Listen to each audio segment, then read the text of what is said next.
विश्राम वाले दिन, इसलिए कही जाती है कहीं अगर किसी को कलंक लग जाता है तो कलंक दूर हो जाता है इस कथा को सुनने मात्र से, क्योंकि भगवान पर भी कलंक लगाया गया था, उसी विषय पर यह कथा है। तो द्वारिका में एक राजा रहते हैं, उस राजा का नाम है सत्राजित। एक यादव रहता है, उसका नाम है सत्राजित यादव। सत्राजित के पास में एक मणि थी, उसका नाम था सिमंतक मणि। इस सिमंतक मणि की खासियत यह थी कि 6000 किलो सोना रोज देती थी। भगवान को जब ये बात पता चली कि 6000 किलो सोना देती है, हमारे द्वारिका के एक सेठ जी के यहाँ ऐसी मणि है, तो भगवान ने कहा एक आदमी, अकेला आदमी इतने सोने का क्या करेगा, वो बढ़िया हमारी द्वारिका के कार्यालय में दे दे, तो उससे जो धन आएगा उससे हम अपने द्वारिका का वैभव बढ़ाएंगे, द्वारिका के लोगों का उद्धार करेंगे, रोड सड़क बनवाएंगे। भगवान ने ये प्रस्ताव उसको रखा कि तुम मणि हमको दे दो, हम रोज तुमको 1000 किलो सोना दे देंगे, 5000 किलो सोना यहाँ पर जमा होता रहेगा।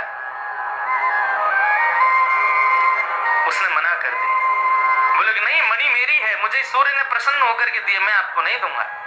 भगवान बोले तेरी इच्छा। एक बार कहा बस, उसके बाद कहा भी नहीं भगवान ने। लेकिन एक दिन सत्राजित का छोटा भाई प्रसेन, वो अपने भाई से कहता, भैया मुझे मणि दे दो, मैं मणि पहन करके गले में घूमना चाहता हूँ, सबको दिखाऊंगा, देखो मेरे पास मणि है। बोले ले जाओ।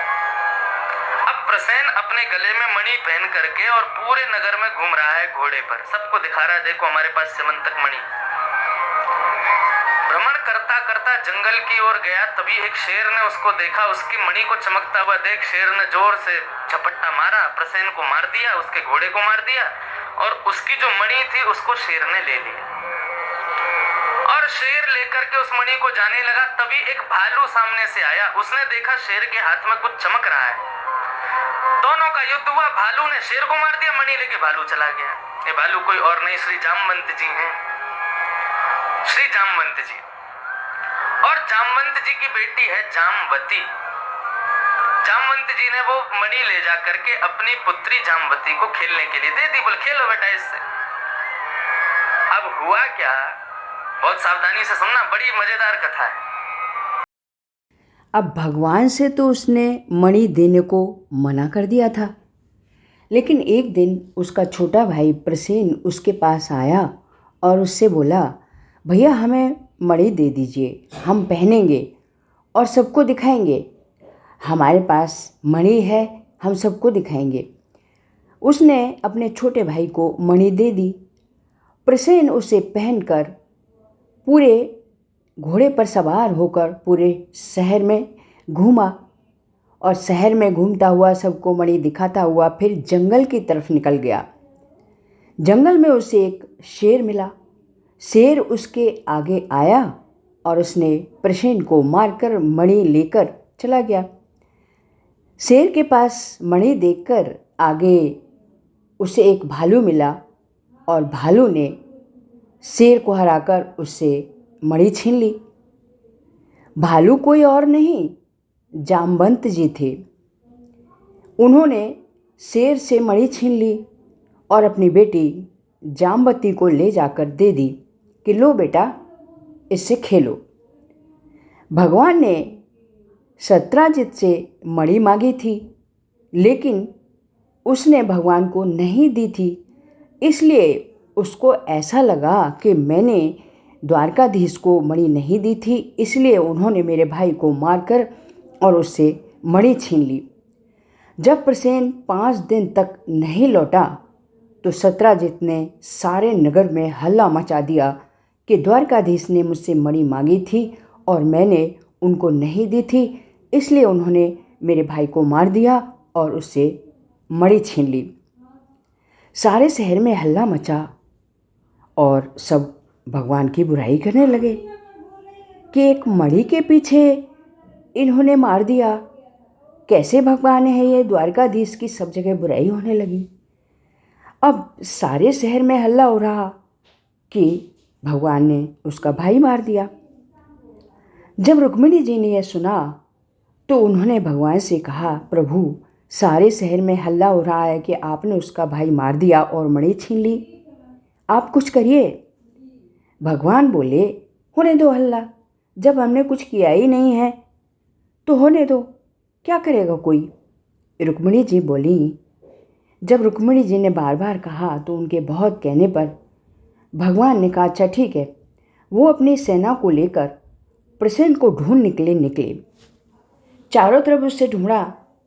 फिर वो जंगल की तरफ गए तो देखा वहाँ जंगल में प्रसेन मरा हुआ पड़ा है और वहाँ देखा शेर के पंजे के निशान बने हुए थे। उसके बाद भगवान आगे बढ़े तो भालू के पैर के निशान दिखाई दिए। भगवान भालू के पैर के निशान के साथ साथ आगे बढ़ते गए और वो एक गुफा के पास जाकर पहुंच गए। भगवान ने सभी सैनिकों से कहा कि तुम सब यहीं रुको और मेरा 21 दिन तक इंतज़ार करना। यदि मैं 21 दिन तक वापस ना आऊँ तो सब लोग द्वारका वापस लौट जाना। सब लोग वहीं रुक गए। भगवान अंदर गुफा में गए। गुफा में अंदर उन्हें दिखाई दिया बहुत ही एक तरफ से दिव्य प्रकाश आ रहा है। भगवान ने सोचा ये तो समंतक मणि है। भगवान ने जाकर देखा कि जामवंती उस मणि से खेल रही थी। जामवंती से जैसे भगवान ने मणि ली, जामवंती ने रोना चीखना शुरू किया। उसका रोना चीखना शुरू कर अंदर से एक अंदर से विशाल भयानक भालू निकल कर आया। वो जामवंत जी थे। वो आते ही भगवान पर झपटे और दोनों में युद्ध शुरू हो गया। कभी जामवंत भगवान को मारते तो कभी भगवान जामवंत को मारते। इसी तरह युद्ध होता रहा और 21 दिन बीत गए। आखिर में जामवंत परास्त हो गए और परास्त होकर नीचे गिर पड़े और भगवान के चरणों में गिर गए और बोले जय हो मेरे रघुनंदन जी।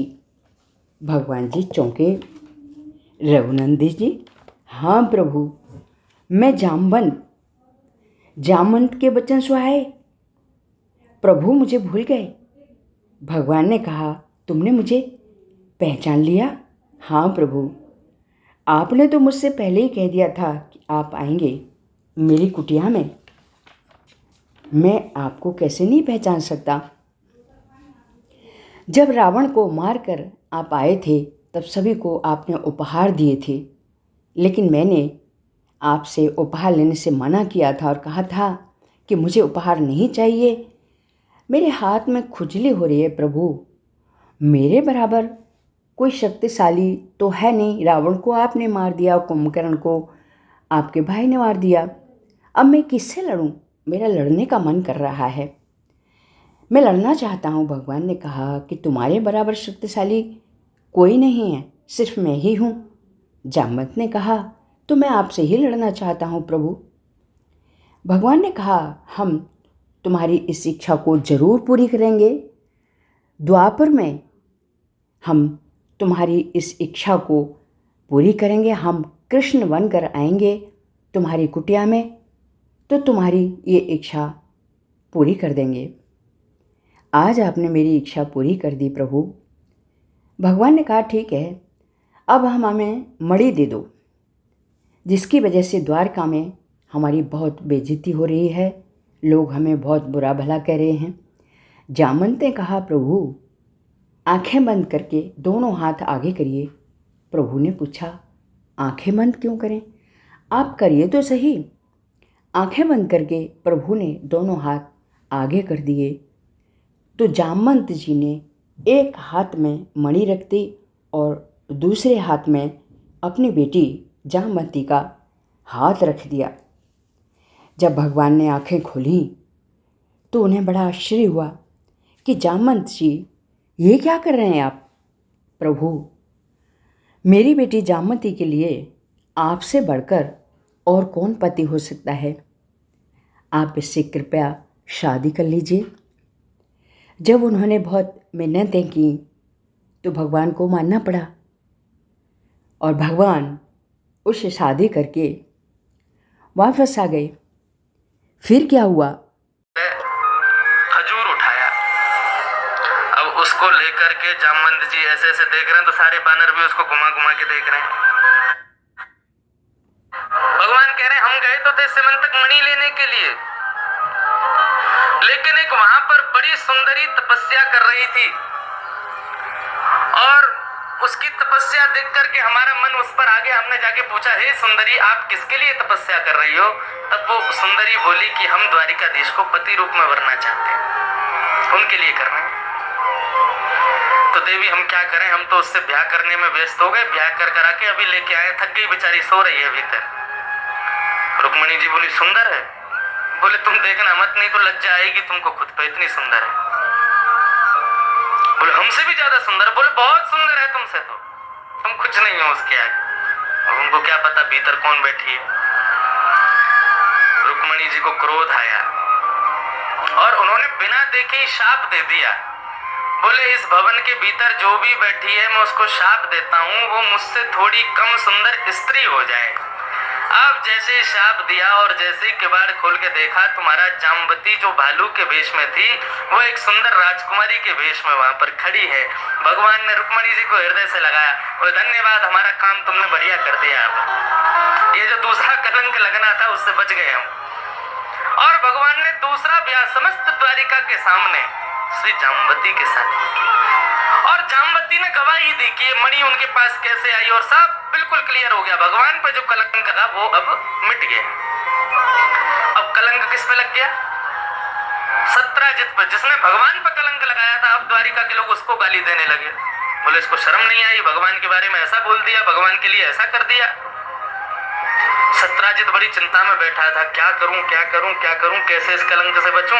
तभी उसने देखा उसके घर में भी एक युवा कन्या थी, उसका नाम था सत्यभामा। उसने कहा कि यदि मैं अपनी बेटी का ब्याह द्वारिकाधीश से कर दूं, द्वारिकाधीश को अपना संबंधी बना लूं, तो द्वारिका के लोग मेरे कलंक को दूर कर देंगे। सत्यभामा की पहले सगाई हो चुकी थी। किससे हुई थी? सत धनवा नाम के व्यक्ति से हुई थी। अब नाम ही याद करते चलना, कितने नाम आएंगे। अब 16,100 राजकुमारियों के नाम याद करवा के जाऊंगा मैं। सत धनवा नाम के एक व्यक्ति से सत्राजित राजा की बेटी सत्यभामा का पहले सगाई हो चुकी थी, ब्याह होने वाला था। लेकिन सत्राजित ने कलंक से बचने के लिए अपनी बेटी का ब्याह भगवान से सुनिश्चित करने के लिए भगवान के पास चला गया। भगवान से जाके कहने लगा मेरी बेटी से ब्याह कर लो। भगवान बोले हम क्यों ब्याह कर लें, तुम्हारी बेटी को हम पसंद हैं, हमारे प्रति कोई भावना है उसकी। बोले वो तो आपको ही चाहती है, लेकिन हम में ही थोड़ी सी ईर्ष्या थी, इसलिए हमने उसकी जबरदस्ती सगाई कर दी सतधनवा के साथ। लेकिन अब हमारी इच्छा है आप ही उससे ब्याह कर लो। भगवान ने कहा ठीक है। तो भगवान का तीसरा ब्याह सत्राजित की बेटी सत्यभामा के साथ हो गया। धनवा भागा। प्रातः काल होते ही महाराज खबर फैल गई कि सत्राजित मारा गया। अब सत्राजित कौन है? भगवान का ससुर है, तीसरा ससुर। सुबह ही सुबह चीखना शुरू किया सत्यभामा ने, रोना शुरू किया, मेरे पिता मर गए।